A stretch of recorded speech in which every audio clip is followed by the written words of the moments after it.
Hey to all my gardening treeple out there. This is Jake Mace in the backyard with my koi pond that I've nicknamed Longevity Pond and my rescued koi fish here. These are my babies, they all have names, and they're enjoying a nice little afternoon snack. A little bit of sunlight in there. If I pan back with you guys here, you can see one of my 4 avocado trees I have here in my backyard, and this one's looking pretty good. It's an A-type avocado called an Aravaipa avocado, Arizona avocado, and it's been in the ground 2 years. I got it from Seamus O'Leary's Tropical Fruit Trees, and if we pan over this way, past the fish, I've got a little bit of a forest of fig trees going on with a little bit of a secret passageway cut in there. So let's go through the secret passageway. If we look down here, you can see how one of my papaya trees has some nice ripe fruit on it.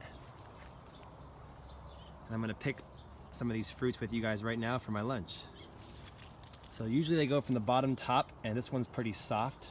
Comes off pretty easy. So there's one. This one is pretty soft, comes off easy. There's 2, a little bit of a spot there, but that's okay. And this one looks pretty good. Oh, this one's gonna be very good. Oh my gosh, it's so heavy, which means it's gonna be full of delicious flesh, and those ones will be ripe next time. So we've got 3 papayas here that I'll take home for my lunch.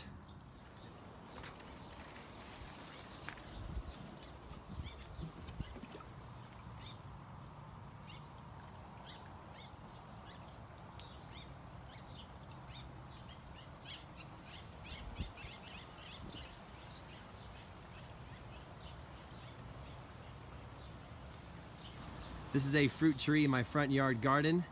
It's an apricot, and I forget which one it is. It's either a Katy or a gold-kissed. It's still got tons of apricots on it. And we just harvested most of the apricots for the season, and there are a lot of them. And what I get excited about is when you harvest fruit like this, you can freeze it, you can put it in the fridge, you can dehydrate it. There's a lot of things you can do. You can eat it fresh, of course, and normally these apricots are best when they drop on the ground. So every morning I walk out and there's another offering of a few more apricots on the ground that are just hanging out ready for me to eat. And this one is such a heavy producer. And I've really pruned this apricot tree so nice so that all the fruit is within reach. And he's got a nice kind of horizontal, kind of bushy shape, which is great for backyard or front yard permaculture or fruit orchards for all you treeple out there. So plant apricot. I'm finding that apricot grows, for me, at least here in Tempe, Phoenix, Arizona, it grows much better and produces much more fruit than the peaches do. So plant some apricots today and you guys will not be disappointed.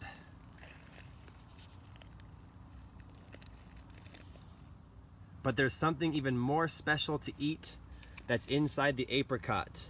And you guys will have to go to my next video for that. So I'm eating this stuff fresh right here. Go to my next video to figure out what else I can eat of this apricot that is super nutritious and kickstarts my health to the whole next level.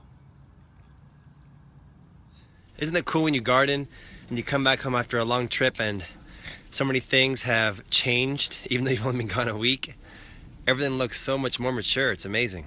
So definitely my tree of the year so far, 2017, is not the moringa trees.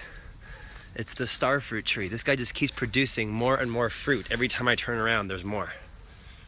And they're all over the place. And he's just loving the shade of his parents, the moringas. And I'm gonna pick this one right now because this one looks really good. Nice and orange. Let's try it out, see how it tastes. And he's getting some water down below right now with the bubbler. His trunk keeps getting thicker and thicker, and we're gonna pick this one too.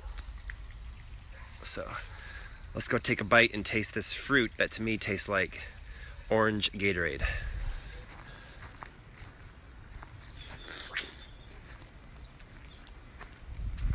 So good. Okay, we're gonna go past the carob tree, past the mulberry and the date palms, into the refrigerator. My main garden center. Going to seed, things are ripening, lots of business going on in here. And this is my whole patch of tomatoes that I'm growing this spring and summer. They're looking huge. I'm over 6 feet tall and those guys are easily 4 feet above me.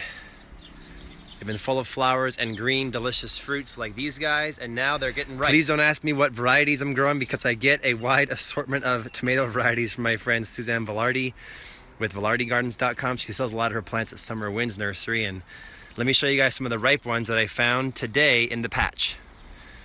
We got this bad boy. Looks kind of cool, like a little grape tomato. We got these good-looking red ones down here. Oh yes, I'm excited. We got all these clusters of upcoming green ones.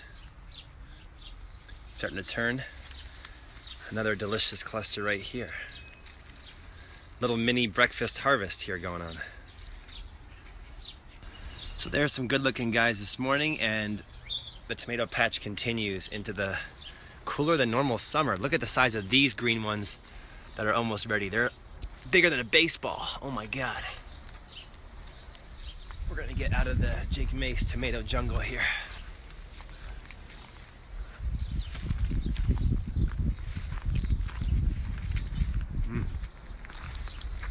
Oh, carrot flowers. My 2-year-old avocado tree is still growing great next to the pomegranate and the dragon fruit and the nopalitos, and Leo is enjoying the rind of my melon. Sorry buddy, didn't mean to scare you. He's enjoying the melon down below.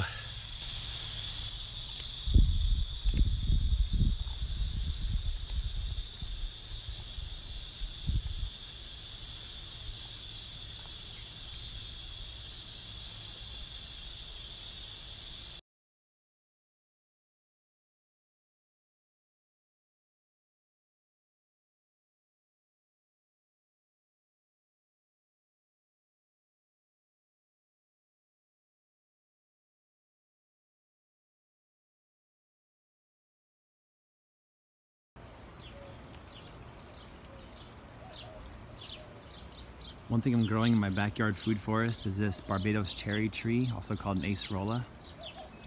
And you can see how it's full of cherries right now. There's some there. There are some there, even though the lighting is not that good. There are some here. And you want to wait till these acerola cherries are purple. When they're just red, they're not quite as good as when they're purple.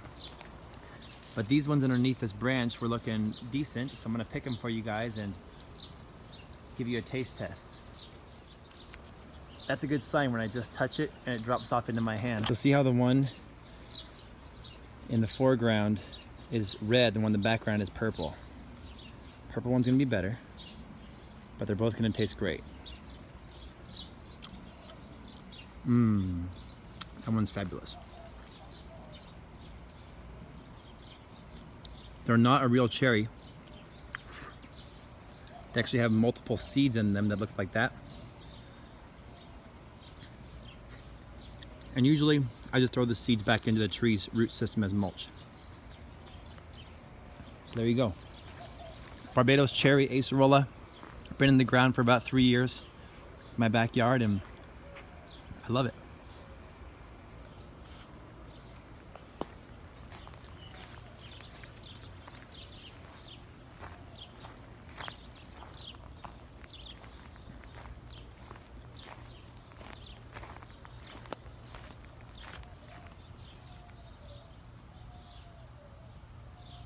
Lazy guys.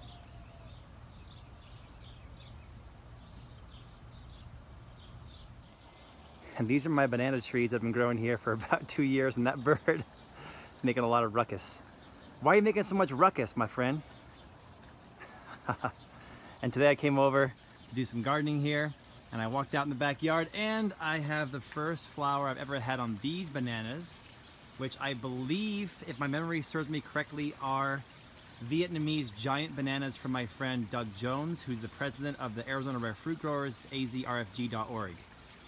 It's the Arizona scion of the California Rare Fruit Growers, and I'm really excited that this guy is flowering because it means I'll have bananas. It's flowering at the perfect time of year to ripen up during the beginning of the summer, and I will come back to you guys with updates to show you how the bananas look as they develop.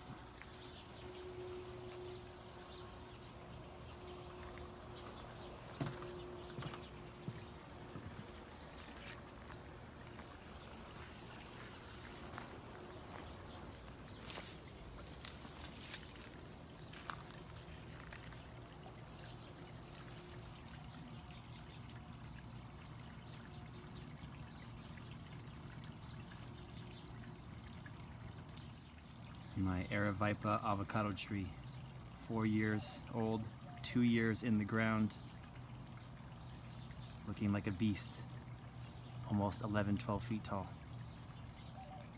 Next to his buddy, the Cuban white guava.